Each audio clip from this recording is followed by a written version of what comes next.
मोरनी में महोत्सव की धूम। सीएम नायब सिंह सैनी ने किया नेचर कैंप का उद्घाटन। ट्रैकिंग दल को दिखाई हरी झंडी।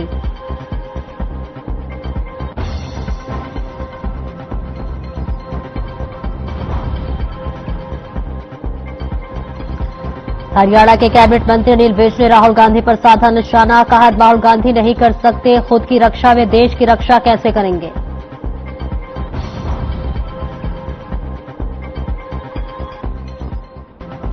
हरियाणा के कृषि मंत्री श्याम सिंह राणा ने बजट पर की समीक्षा। कहा, हर जिले में बनाया जाएगा एक कोल्ड स्टोरेज। बजट में की गई सभी घोषणाओं को निर्धारित अवधि में पूरा कराने के निर्देश।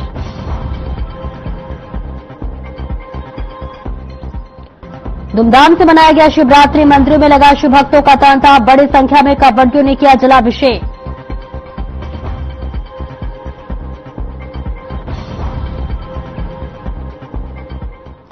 और पिहुआ में बस और क्रेटा कार की हुई टक्कर, 2 लोगों की मौत, अन्य लोग घायल। घायलों का अस्पताल में चल रहा है इलाज।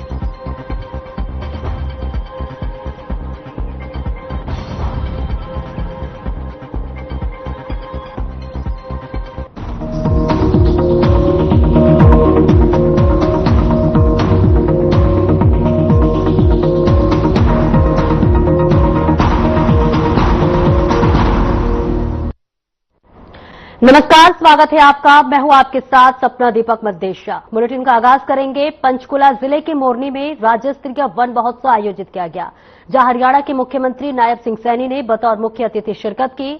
और इस बीच महोत्सव को संबोधित करते हुए एक पेड़ मां के नाम अभियान के पहले चरण में हरियाणा में 1.60 करोड़ पौधों का लक्ष्य तय किया गया है, लेकिन इस तक समय में 1.87 करोड़ पौधे लगाए जा चुके हैं। मुख्यमंत्री ने कहा कि नागरिकों के सहयोग से हम एक बार फिर इस लक्ष्य को पार कर लेंगे। और साथ ही सीएम सैनी ने पर्यावरण संरक्षण, स्वस्थ और सतत भविष्य सुनिश्चित करने की दिशा में घोषणा करते हुए कहा कि राज्य सरकार ने इस साल प्रदेश भर में 2.10 करोड़ पौधे लगाने का महत्वाकांक्षी लक्ष्य रखा। और इस मौके पर उन्होंने राज्य के लोगों से ज्यादा पौधे लगाने का आह्वान करते हुए कहा कि इस मानसून के मौसम में प्रत्येक परिवार कम से कम एक पेड़ जरूर लगाए। वन महोत्सव मना रहे हैं। आज पवित्र दिन भी है, सावन मास का ये महीना और महाशिवरात्रि का ये दिन। मैं इस महाशिवरात्रि पर्व की पूरे प्रदेशवासियों को और हमारे जो ऐसे श्रद्धालुगण जिनकी एक आस्था बड़ी हजारों लाखों की संख्या में लोग मां गंगा के चरणों से पवित्र जल को लेकर के जो सैकड़ों किलोमीटर पैदल ही यात्रा करके लेकर के आते हैं और आज जल देवों के देव महादेव को समर्पित करते हैं। और आगे बढ़ेंगे। हरियाणा सरकार ने तीज का पावन पर्व के चलते 28 जुलाई को अंबाला में राज्य स्तरीय तीज समारोह का आयोजन किया जाएगा, जिसमें राज्य भर से हजारों महिलाएं भाग लेंगी।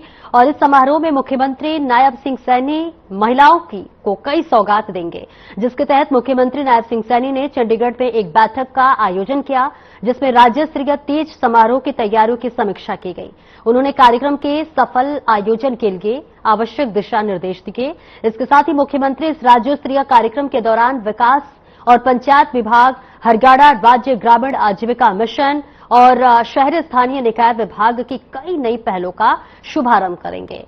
इन पहलों का उद्देश्य महिलाओं को सशक्त बनाना और उनकी सामाजिक आर्थिक स्थिति को और मजबूत करना है। इस दौरान मुख्यमंत्री ने कहा कि राज्य सरकार महिलाओं को आत्मनिर्भर बनाने और उनके सशक्तिकरण के लिए प्रतिबद्ध है और इस लक्ष्य की प्राप्ति के लिए कई योजनाओं और कार्यक्रमों को लागू किया है।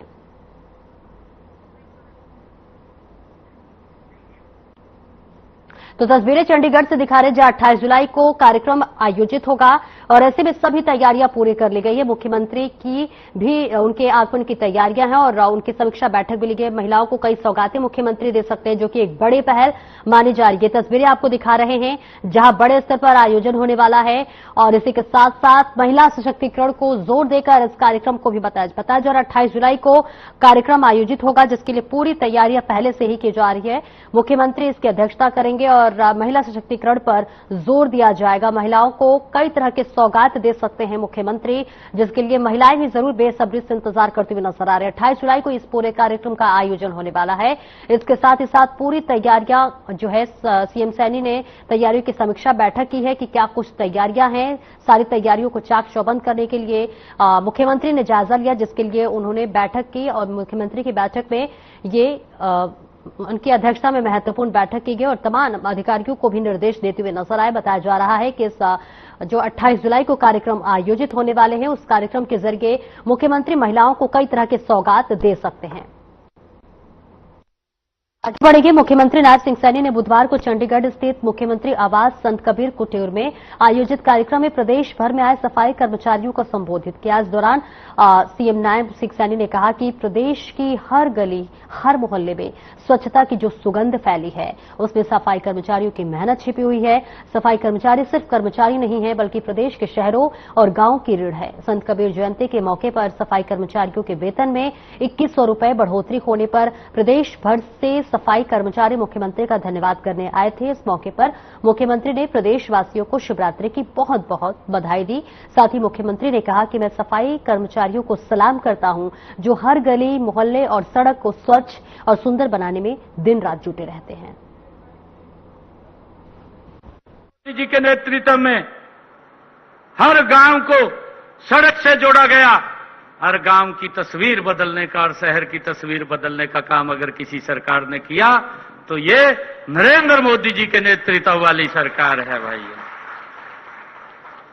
और मुझे खुशी है आप सबका आज धन्यवाद करते हुए कि आज आप यहां इतनी भारी संख्या में धन्यवाद करने के लिए आए हैं। धन्यवाद तो आप लोगों का है साहब, आप जो उस स्वच्छता को बनाए रखे हुए हैं। अभी मैं धन्यवाद भी करता हूं क्योंकि ये पूरे देश के अंदर इसकी रैंकिंग होती है और मैं आप लोगों से आग्रह करूंगा, अभी पूरे देश के अंदर रैंकिंग हुई स्वच्छता में हमारा करनाल शहर वो देश के अंदर तीसरे नंबर के। मंत्री अनिल विज ने आज कांग्रेस नेता राहुल गांधी को घेरते हुए कहा कि राहुल गांधी खुद की रक्षा नहीं कर सकते। उनका कहना है कि विपक्ष के नेता जो अपने पद की गरिमा की रक्षा नहीं कर सकते, वो देश की क्या रक्षा करेंगे। इसके साथ ही मल्लिकार्जुन खड़गे आरएसएस वाले बयान पर भी उन्होंने प्रतिक्रिया सामने आई है और जिसमें उन्होंने कहा है कि आरएसएस हिंदुस्तान की पार्टी है और कांग्रेस अंग्रेजों की लाई गई पार्टी है। इसके साथ ही उनका कहना है कि भाजपा इस देश की पार्टी है और देश की धार्मिक विचारधारा को मानकर चलती है। खड़गे जी बिल्कुल ठीक कह रहे हैं, क्योंकि आरएसएस का इतिहास देश का इतिहास है, देश की संस्कृति है, देश की भाषाएं हैं, देश का रंग ढंग है। और कांग्रेस तो अंग्रेजों की पार्टी है। ये तो एओ ह्यूम ने बनाई थी, एक अंग्रेज ने बनाई थी और उस अंग्रेज की भावना आज भी कांग्रेसियों में जिंदा है और वो यदाकदा कहीं ना कहीं नजर आ जाती है। हिंदुस्तान की पार्टी तो आरएसएस ही है, कांग्रेस हिंदुस्तान की पार्टी नहीं। पूर्व उप मुख्यमंत्री दुष्यंत चौटाला ने कानून व्यवस्था को लेकर बड़ा बयान दिया है। साथ ही प्रदेश सरकार पर भी जमकर निशाना साधा। दुष्यंत चौटाला ने कहा कि आज प्रदेश में कानून व्यवस्था बिल्कुल ठप हो चुकी है। उन्होंने कहा है कि आज हरियाणा के मुख्यमंत्री नायब सिंह सैनी से कही कि बेहतर मुख्यमंत्री मनोहर लाल थे, जिन्होंने कम से कम कानूनी व्यवस्था को मजबूत तो करके रखा था, लेकिन आज कानून व्यवस्था भी बेलगाम नजर आ रही है। वहीं पूर्व उप मुख्यमंत्री ने सिंगर राहुल फाजिलपुरिया के ऊपर हुए हमले को लेकर पुलिस कमिश्नर से मुलाकात कर ज्ञापन सौंपा। दुष्यंत चौटाला ने कहा कि राहुल फाजिलपुरिया के ऊपर हुआ हमला पुलिस प्रशासन की लापरवाही है।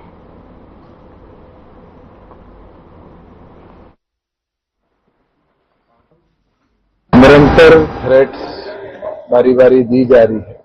आज कमिश्नर ऑफ पुलिस से मिलकर हमने यही आग्रह किया है कि इमीडिएट जितने स्पेशल स्टाफ या अपने प्रदेश के अंदर स्पेशल टास्क फोर्स के जितने यूनिट्स हैं उन सबका सहयोग लेकर उन लोगों को इमीडिएटली ट्रेस किया जाए, सख्त से सख्त कार्रवाई हो, जो लोग इन्वॉल्व रहे हैं उनके प्रति कड़ा एक्शन लिया जाए। और जैसे पहले थ्रेट परसेप्शन पर हरियाणा पुलिस ने सिक्योरिटी कवर राहुल को दे रखा था, वो कवर दोबारा दिया, क्योंकि पिछले महीने जो 2 सिक्योरिटी गार्ड फाजिलपुरिया को दिए हुए थे उनको विड्रॉ किया गया। स्वयं मेरी सीपी गुड़गांव से बात हुई, उन्होंने मेरे को विश्वास जताया था कि हम थ्रेट परसेप्शन जो एक प्रोसेस है हर 6 महीने में करने का, उसको दोबारा करवाकर सिक्योरिटी कवर देंगे।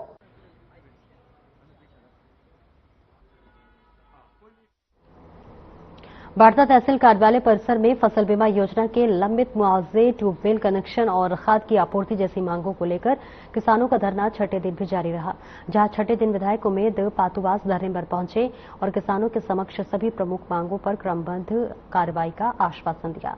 इस दौरान उन्होंने बताया कि ट्यूबवेल कनेक्शन के लिए ट्रांसफार्मर और केबल का कार्य शुरू हो चुका है और डीएपी और यूरिया की निश्चित आपूर्ति आने वाले सप्ताह में की जाएगी। विधायक ने यह भी घोषणा की है कि वर्ष 2025 की रबी फसलों के मुआवजे पर चर्चा के लिए मुख्यमंत्री नायब सिंह सैनी 24 जुलाई को किसानों से आमने सामने मुलाकात करेंगे, जबकि 2023 की खरीफ फसलों के मुआवजे की अनियमितताओं पर अगस्त में बैठक होगी। आपको बता दें कि भाकियू अध्यक्ष हरपाल भांडवा और अन्य नेताओं के साथ हुई चर्चा के बाद किसानों ने महापंचायत रद्द कर 24 जुलाई को मुख्यमंत्री से मुलाकात करने का निर्णय लिया है, तो वही सांकेतिक धरना 5 सदस्यों के साथ जारी रहेगा।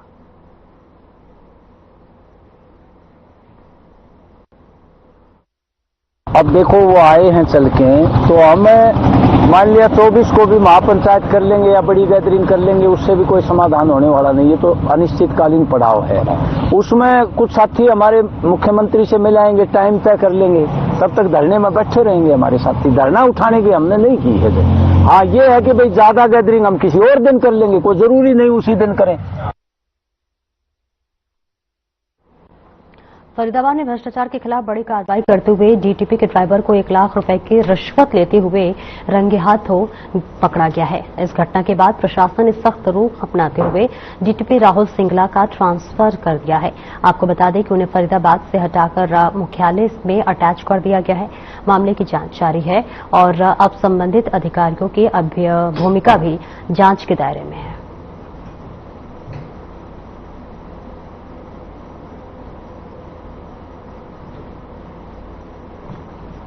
त्योहार नजदीक आते ही मिठाइयों की बिक्री में भी तेजी आ जाती है, तो वही आप कि दूसरी ओर मिलावटखोर सक्रिय हो जाते हैं। मिलावटखोर मिठाइयों में मिलावट करके लोगों के स्वास्थ्य के साथ खिलवाड़ करते हैं और इसी कड़ी में आज सीएम फ्लाइंग की टीम ने बल्लभगढ़ अनाज मंडी स्थित शॉप नंबर 23 के ऊपर बने एक गोदाम पर सूचना के आधार पर छापेमारी कर कार्रवाई की है। इस दौरान काफी मात्रा में घेवर में हो रही मिलावट की टीम ने मौके से सैंपल भरकर जांच करवाने की कार्रवाई शुरू कर दी है।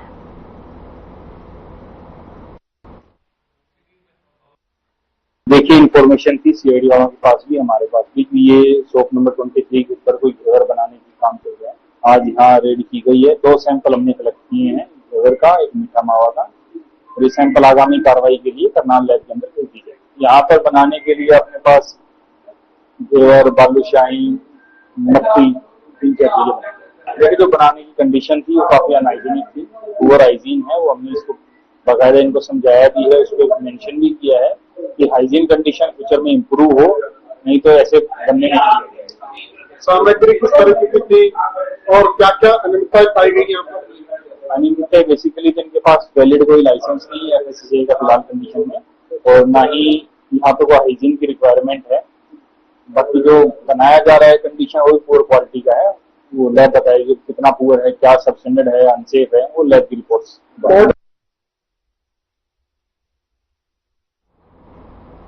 फतेहाबाद जिले में 26 और 27 जुलाई को आयोजित होने वाली कॉमन एलिजिबिलिटी टेस्ट परीक्षा में सुचारू, निष्पक्ष और शांतिपूर्ण संचालन के लिए फतेहाबाद पुलिस प्रशासन ने कड़े सुरक्षा प्रबंध किए हैं। एसपी सिद्धांत जैन ने सुरक्षा योजना तैयार की है, जिसके अंतर्गत हर परीक्षा केंद्र पर निगरानी और पुलिस बल की तैनाती सुनिश्चित की जा रही है। आपको बता है कि 26 और 27 जुलाई को सीईटी एग्जाम हरियाणा प्रदेश में विभिन्न जिलों में आयोजित किया जा रहा है। इसके लिए फतेहाबाद प्रशासन और फतेहाबाद पुलिस पूरी तरह से तैयार है और उचित कदम उठाए गए हैं। पूरा प्रोग्राम चॉक आउट किया गया है कि कितने बच्चे अन्य जिले से यहाँ पर आएंगे और यहाँ के जो बच्चे हैं वो अन्य जिलों में जाएंगे, वो कहाँ रुकेंगे और बसेस वगैरह का जो रूट है। इसके अलावा हर एक सेंटर पे जो पुलिस डिप्लॉयमेंट है सुरक्षा के पॉइंट ऑफ व्यू से। और इंद्रीय भारत निर्माण सेना की ओर से शहीद चंद्रशेखर आजाद जयंती मनाई गई। इस मौके पर पवित्र हवन यज्ञ कर देश पर अपनी जान कुर्बान करने वाले शहीदों को नमन किया गया। इस मौके पर भाजपा जिलाध्यक्ष प्रवीण लाटर ने मुख्य अतिथि के रूप में शिरकत की। उन्होंने कहा कि शहीद सबके सांझे होते हैं और आज हम इन्हीं शहीदों की बदौलत ही खुली हवा में आजादी की सांस ले रहे हैं। इसके साथ ही उन्होंने शहीद चंद्रशेखर आजाद की महानता के बारे में भी बताया। उनका मानना है कि युवा पीढ़ी को शहीदों के जीवन से शिक्षा चाहिए। इसके बाद प्रदेशाध्यक्ष धर्मपाल शांडिल्य ने सभी का भ्रूण हत्या न कराना, देश को नशा मुक्त बनाने व गौ हत्या बंद करने की शपथ दिलाई।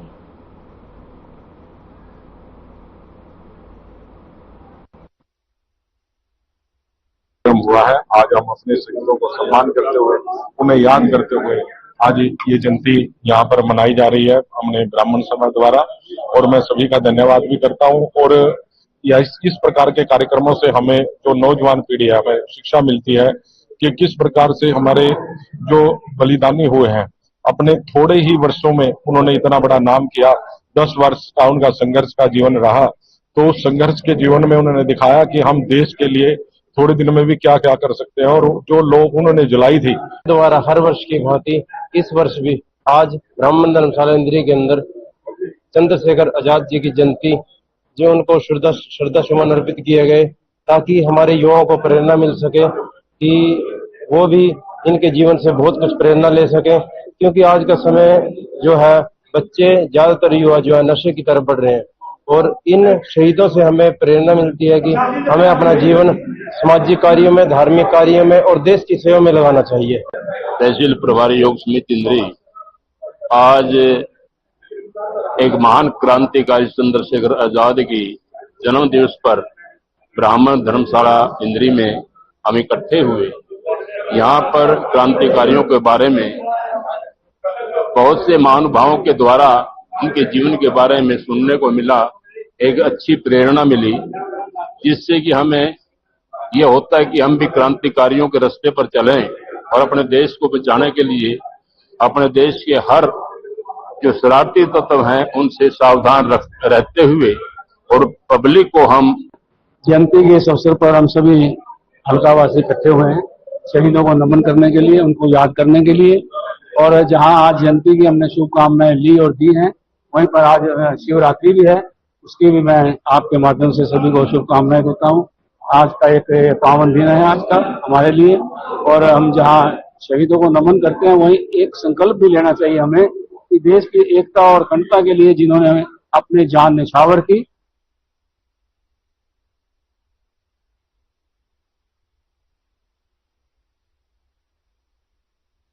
जिला कष्ट निवारण समिति ग्रीवेंस कमेटी की बैठक आयोजित की गई। इस दौरान जिला कष्ट निवारण समिति के चेयरमैन डॉक्टर और कैबिनेट मंत्री अरविंद शर्मा ने 10 शिकायतें सुनी और अधिकारियों को निर्धारित समय में उनका समाधान करने के भी निर्देश दिए।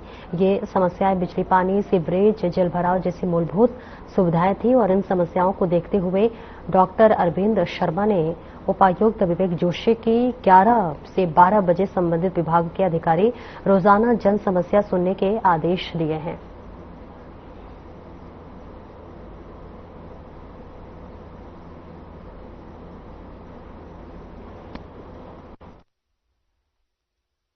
टुडे में अवैध रूप से निर्माणाधीन कॉलोनी पर पीला पंजा चलाकर हुए अवैध निर्माण और बिछाए गए सीवरेज को जमींदोज कर दिया गया है। बताया जा रहा है कि यह कॉलोनी लगभग 12 एकड़ में बनाई जा रही है और ये कॉलोनी गुरु ब्रह्मानंद कॉलोनी के पास है। तो वहीं पत्रकारों से बात करते हुए जिला टाउन प्लानर ने बताया है कि हमने सीवरेज और जो पार्क के रूप में अवैध निर्माण किया था उसको गिरा दिया है। उन्होंने बताया है कि हम कॉलोनी में रजिस्ट्री आदि का कोई भी प्रावधान नहीं है। जिला टाउन प्लानर ने कहा है कि यह कॉलोनी बिना किसी लाइसेंस आदि के पनप रही थी। इस बारे में पहले भी नोटिस जारी किए जा चुके हैं।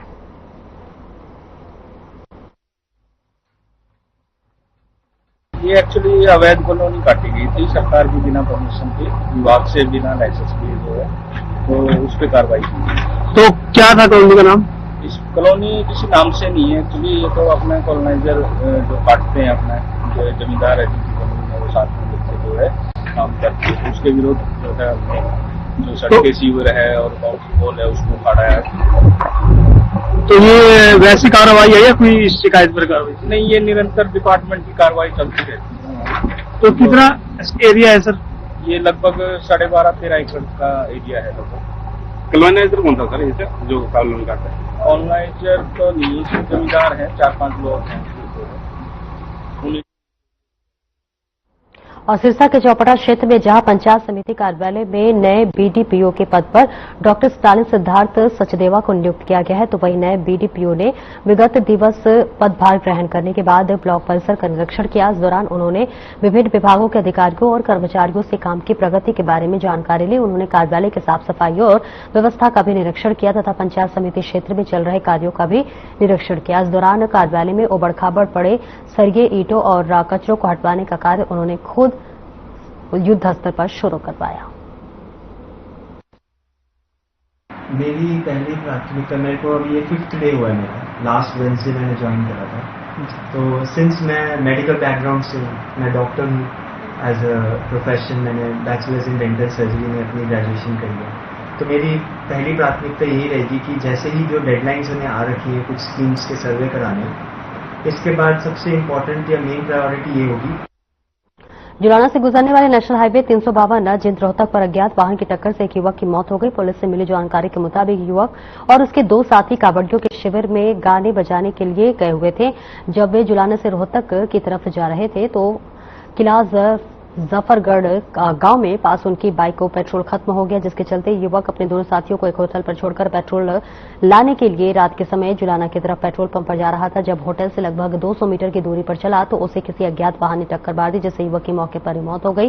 साथ ही इस अज्ञात वाहन ने एक सांड को भी टक्कर मारी, जिसमें सांड की भी मौके पर मौत हो गई। मृतक की पहचान करसोला गांव निवासी दिनेश के तौर पर हुई है, जिसके बाद पुलिस ने अज्ञात वाहन के खिलाफ मामला दर्ज कर लिया और जांच शुरू कर दी है। ये 370 112 ERB का फोन प्राप्त हुआ था। अब जो 152 के पोल है उनके बीच में रोड साइड एक्सीडेंट हुआ है और एक व्यक्ति उसमें घायल अवस्था में पड़ा हुआ है। जो सूचना पाकर मौके पाए, मौके पर देखा तो ये एक्सपायर हो रहा है। जो 112 इसने डिक्लेयर कर दिया था, उससे आगे करीब 1-1.5 किले आगे खागड़ है, उसको भी घसीटता हुआ लेकर जा रहा है, लेकिन व्हीकल का कोई ऐसा नंबर प्लेट वगैरह नहीं मिली है। तो इसके बारे में पूछताछ कर इसका फोन साथ में पड़ा था। इसके कुछ साथी थे, वो होटल के ऊपर थे, उनसे पूछा तो वो कह रहे थे कि मोटरसाइकिल का तेल खत्म हो गया है और तेल लेने के लिए गया था, वापिस नहीं आया। तो शनाख्त होने पर इसके परिवारजन आ चुके हैं, इसको हॉस्पिटल ले जाकर जो भी कार्रवाई हो। कुरुक्षेत्र रोड पर लोहार मजरा गांव के पास प्राइवेट बस और क्रेटा कार की आमने सामने टक्कर हो गई। इस एक्सीडेंट में 2 लोगों की मौत हो गई, जबकि उनके अन्य साथी घायल हो गए और इसी के साथ साथ घायलों को LNJP अस्पताल में इलाज चल रहा है। जानकारी के मुताबिक सारसा गांव के लोग अपने साथी गुरुदेव को इलाज के लिए करनाल लेकर जा रहे हैं और रास्ते में प्राइवेट बस और उनकी क्रेटा कार की आमने सामने जोरदार टक्कर हो गई। टक्कर इतनी जबरदस्त थी कि कार के परखच्चे उड़ गए और हादसे में सारसा गांव के गुरुदेव और कुलदीप की मौके पर ही मौत हो गई। प्राइवेट बस है और क्रेटा गाड़ी का एक्सीडेंट हुआ है, इसमें 5 आदमी को चोट लगी, 2 एक्सपायर हो गया, बाकी हॉस्पिटल एडमिट है। तो क्या मामला दर्ज हुआ सर इसमें? अभी हाँ, अभी इलाज करा रहे हैं हम, जैसी कंप्लेंट आई कार्रवाई करेंगे। फिलहाल इस बुलेटिन में इतना ही और अब वक्त हो चला है हमारे खास कार्यक्रम डॉक्टर राकेश गुप्ता के साथ प्लस माइनस का। नमस्कार।